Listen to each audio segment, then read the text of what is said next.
What's up guys, Steve here again from RC Tanks and Trucks 24/7. This is not a new car by any means, but it's been in the cupboard for some time. Got a nice patina on the box there, but it's an awesome HSP RS Sport 3, and what I really like about it, it's a Ken Block 1965 Ford Mustang Hoonigan edition. The thing about this, if you're just getting into the hobby, this is awesome because it is a completely ready to run car. It comes with AA batteries and also a 2000 milliamp hour battery pack for the car itself, so you actually need nothing. So if you're going to get this for someone just starting, these are perfect. But brings me back to my childhood. I think my first RC car was a Panda, 110 scale Nitro Panda. I think they were bought out by Thunder Tiger. Correct me if I'm wrong down in the comments. And then I did have a Nitro HPI as well. I think it was an RS3, RS4. Had the purple chassis, belt driven I believe it was, but that was back and that was, wow, that was a while ago. But anyway, let's have a quick look. So Sport 3, it's got the officially licensed. It's you know, not like that big one over there, which I don't think is officially licensed, but it does have the stickers and everything on it. Correct me if I'm wrong, but that's one like a 1/8 scale, even a little bit bigger I believe, and this is a true 1/10 scale RC car. Fully waterproof, brush, but there's heaps of parts for these hop-ups because it's been around for a while. It's got sealed metal gear differentials, shaft all-time four-wheel drive transmission, and also it's like I said before, it's officially licensed. So for the wheels, the Pirelli tyres, the Ford, and all the or Ken Block himself, and Monster Energy. Side of the box there, adjustable battery box. That's cool if you just don't want to run the standard nickel metal hydride. You can use LiPo on this, even though it's a brush motor, but you can change to LiPo if you want. Silicon oil filled threaded shocks, durable gear differentials. It's waterproof, so you can run it. You know, you're not going to run it through puddles too deep, but you can get it wet. So in the box, brand spanker, tools that you need, probably some spacers for the shocks, four-way wrench, which is always handy. Even though I always run out, they seem to disappear. I don't know where they go. Here would be your charger, standard wall plug charger. It's got all the different countries that you need. Your transmitter with your AA batteries, and in here will be your little nickel metal hydride battery. There we go, 2000 milliamp, 7.2 volt nickel metal hydride. And here is your TF41 2x4 gigahertz transmitter. It's got a 3-channel switch there. It's a nice feeling controller actually. Flip up antenna. Yeah, it feels nice. It does require 4 AA batteries, but like you have that in the box, and it's got everything you need: steering and throttle, and your durates as well. We can't forget the mad stickers. HPI Racing, classic HPI Racing. I love it. Manual and all that kind of stuff to get you going. If you break something, you can always go back on this and find the part that you need and order it. Right, time to get the car out. I'll put the camera down and get you back as soon as I rip it out of the plastic. And just for fun, there is the ZD Racing beast.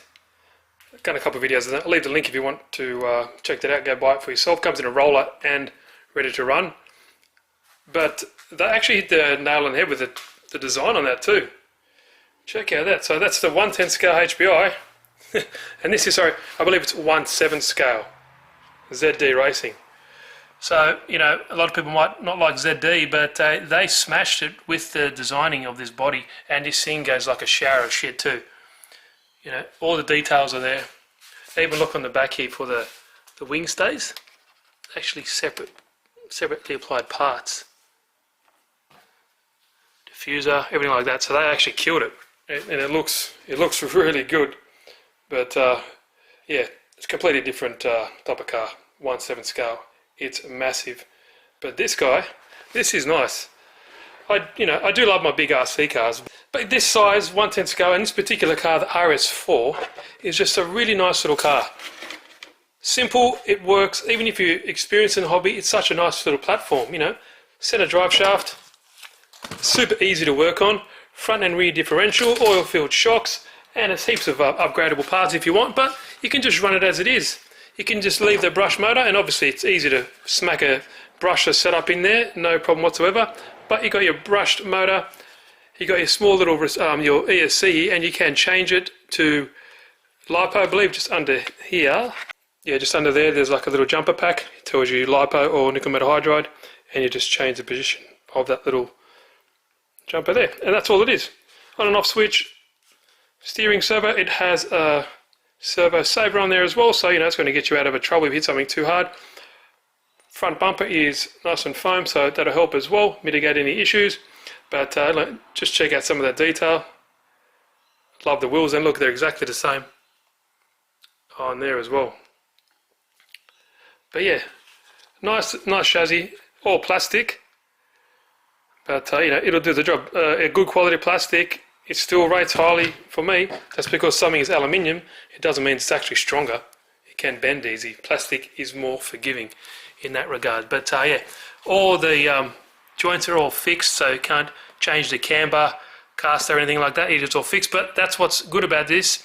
If you just have a group of mates, just buy the same car and just hoon around, Hoonigan, get it, and just have a blast. You know, sometimes RC is just, it's good when it's just simple and it works. And at least HPI has been around for a long time in this business, and they do know what they're doing. They have quality parts, quality cars. Sometimes the parts are a little bit hard to get in Australia, for example, but you know, they do run well, and I've had a few HPI cars in my time. But there we go. So you can adjust the battery tray as well for different length batteries.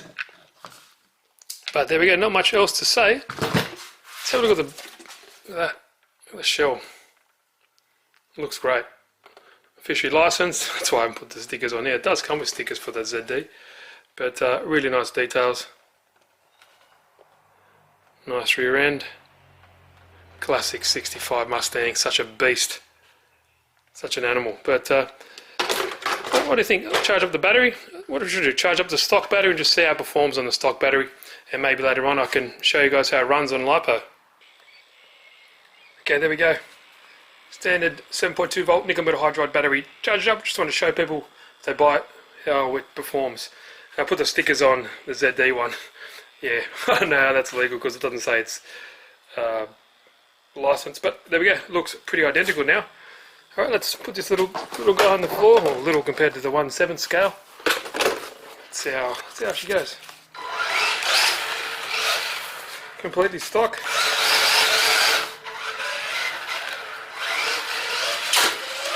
That body won't last long like that, that's for sure.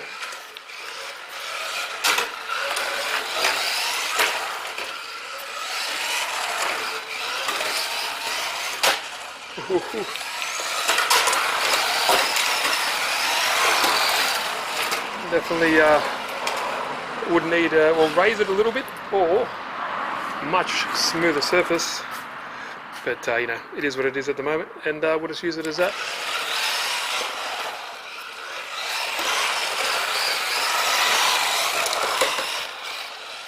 We'll get out of the sun for you guys. Let's go.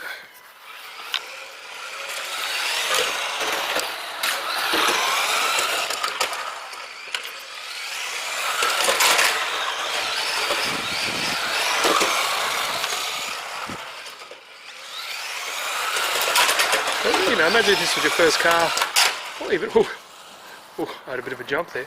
Imagine if it was your first car, had a group of mates, stuff like that. It'd be good. Heaps of upgrades available.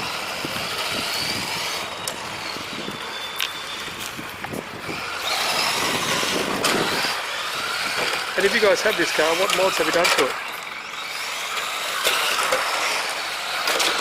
See if it gets airborne just there.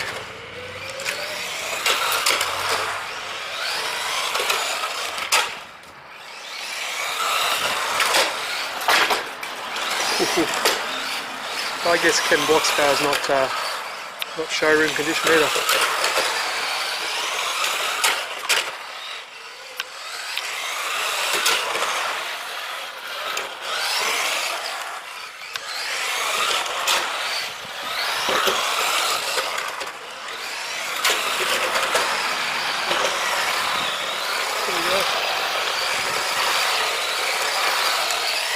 So obviously on LiPo you'd expect a big difference in performance, and the good thing about LiPo is that it doesn't fade away the performance. It'll just give you the low voltage, and then you stop and charge up. Nickel metal hydride normally kind of slowly gets a bit slower, and then it'll give you the warning it's time to shut and charge it up. But for younger kids, nickel metal hydride is much safer as well.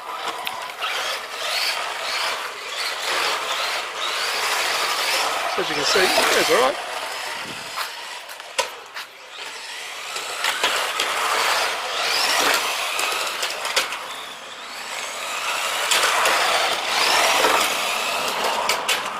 Got a little jump there.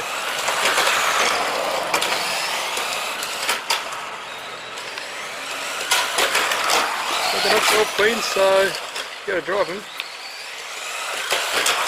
Yeah, just there, just over here, it gets airborne. Try that again here. Try and look at the screen on the controller as well at the same time. There. Oh, there we go. I should do another video with LiPo in it and see the difference. This is a bit smoother here as well, so there we go.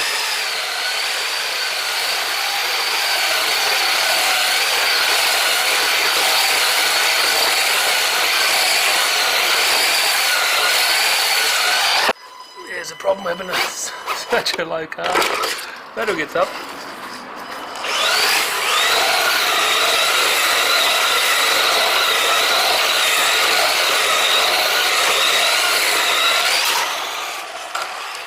What do you guys reckon? Let me get this guy up here again. Have a look at the damage on at the bottom of the chassis. Just be scratches. Good thing about plastic. There we go. Not too bad.